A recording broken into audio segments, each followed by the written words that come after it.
Chapter 14. The First Blow. I was so pleased at having given the slip to Long John that I began to enjoy myself and look around me with some interest on the strange land that I was in. I had crossed a marshy tract full of willows, bulrushes and odd, outlandish, swampy trees, and now had come out upon the skirts of an open piece of undulating sandy country about a mile long, dotted with a few pines and a great number of contorted trees not unlike the oak in growth, but pale in the foliage like willows. On the far side of the open stood one of the hills, with two quaint craggy peaks shining vividly in the sun.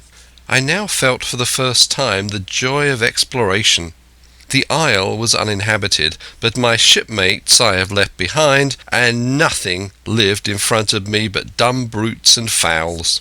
I turned hither and thither among the trees. Here and there were flowering plants unknown to me. Here and there I saw snakes, and one raised his head from a ledge of rock and hissed at me with a noise not unlike the spinning of a top. Little did I suppose that he was a deadly enemy, and the noise was the famous rattle.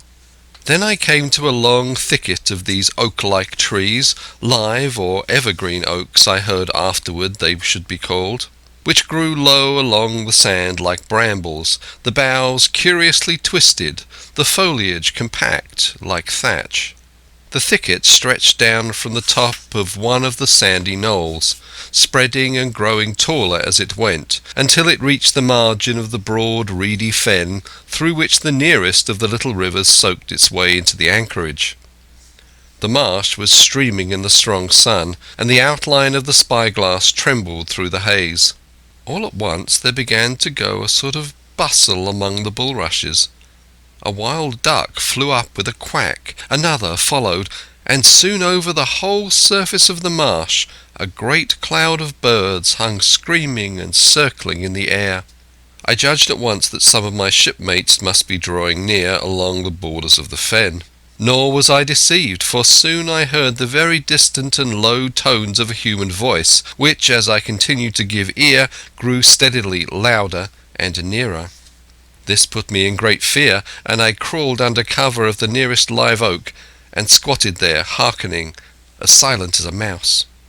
Another voice answered, and then the first voice, which I now recognized to be Silver's, once more took up the story, and ran on for a long while in a stream, only now and again interrupted by the other.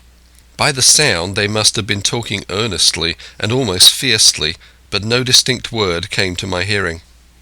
At last the speakers seemed to have paused, and perhaps to have sat down, for not only did they cease to draw any nearer, but the birds themselves began to grow more quiet, and to settle again into their places in the swamp. And now I began to feel that I was neglecting my business, that since I had been so foolhardy as to come ashore with these desperadoes, the least I could do was to overhear them at their councils, and that my plain and obvious duty was to draw as close as I could manage under the favourable ambush of the crouching trees. I could tell the direction of the speakers pretty exactly, not only by the sound of their voices, but by the behaviour of the few birds that still hung in alarm above the heads of the intruders. Crawling on all fours, I made steadily but slowly towards them, till at last, raising my head to an aperture among the leaves, I could see clear down into a little green dell beside the marsh, and closely set about with trees, where Long John Silver and another of the crew stood face to face in conversation. The sun beat full upon them.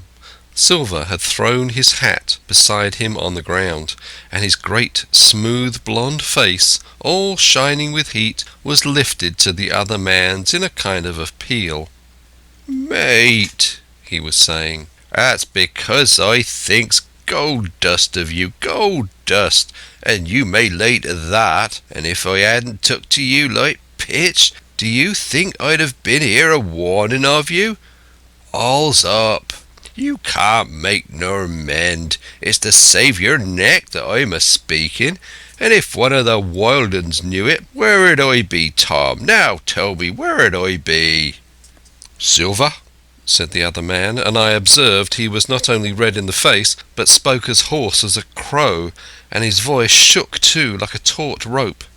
"Silver," says he, "you're old, and you're honest, or has the name of it, and you've money too, which lots of poor sailors hasn't, and you're brave or I'm mistook.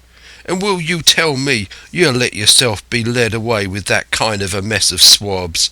Not you.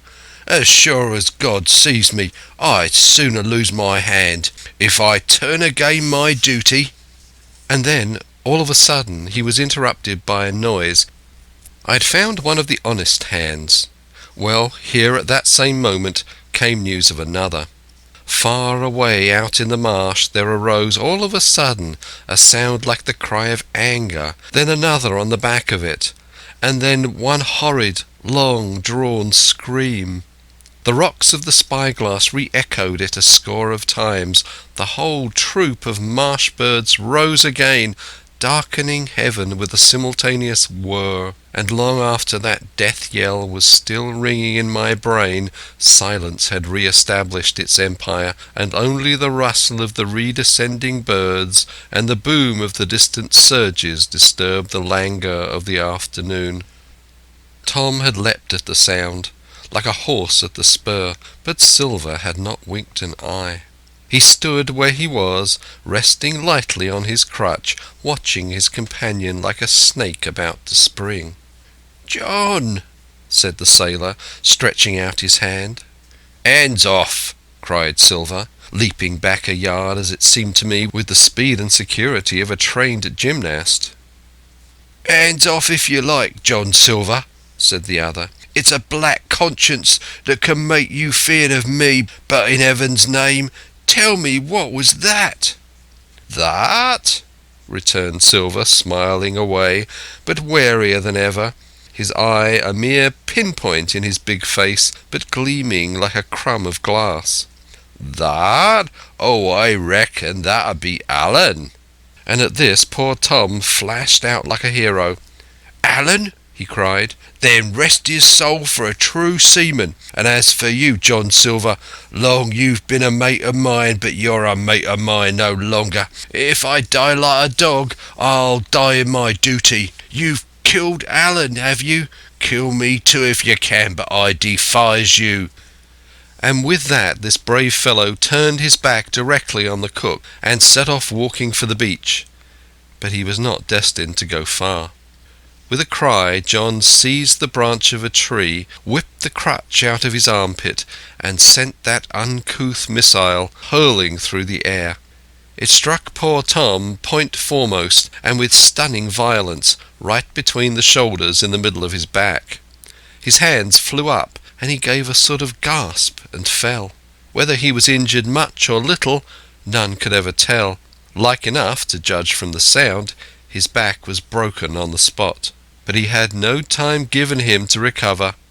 Silver, agile as a monkey, even without leg or crutch, was on the top of him next moment, and had twice buried his knife up to the hilt in that defenceless body.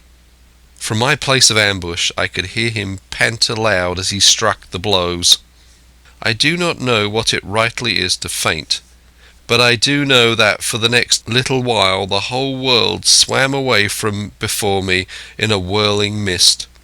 Silver and the birds and the tall spyglass hilltop going round and topsy-turvy before my eyes, and all manner of bells ringing and distant voices shouting in my ear. When I came again to myself, the monster had pulled himself together, his crutch under his arm, his hat upon his head. Just before him, Tom lay motionless upon the sward, but the murderer minded him not a whit, cleansing his blood-stained knife the while upon a wisp of grass. Everything else was unchanged, the sun still shining mercilessly upon the steaming marsh, and the tall pinnacle of the mountain, and I could scarcely persuade myself that the murder had actually been done, and a human life cruelly cut short a moment since, before my eyes.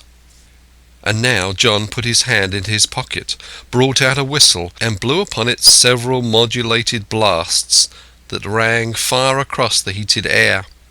I could not tell, of course, the meaning of the signal, but it instantly awoke my fears. More men would be coming. I might be discovered. They had already slain 2 of the honest people. After Tom and Alan, might not I come next? Instantly I began to extricate myself and crawl back again, with what speed and silence I could manage, to the more open portion of the wood. And as I did so I could hear hails coming and going between the old buccaneer and his comrades, and this sound of danger lent me wings. As soon as I was clear of the thicket I ran as I never ran before, scarce minding the direction of my flight, so long as it led me from the murderers, and as I ran fear grew and grew upon me, until it turned into a kind of frenzy. Indeed, could anyone be more entirely lost than I? When the gun fired, how should I dare to go down to the boats among those fiends still smoking from their crime? Would not the first of them who saw me wring my neck like a snipe's? Would not my absence itself be an evidence to them of my alarm, and therefore of my fatal knowledge? It was all over, I thought. Goodbye to the Hispaniola, goodbye to the squire, the doctor, and the captain. There was nothing left for me but death by starvation, or death by the hands of the mutineers. All this while, as I say, I was still running, and without taking any notice I had drawn near to the foot of the little hill with the 2 peaks, and had got into a part of the island where the wild oaks grew more widely apart, and seemed more like forest trees in their bearing and dimensions. Mingled with these there were a few scattered pines, some 50, some nearer 70 feet high. The air too smelled more fresh than down beside the marsh. And here a fresh alarm brought me to a standstill with a thumping heart. End of chapter 14.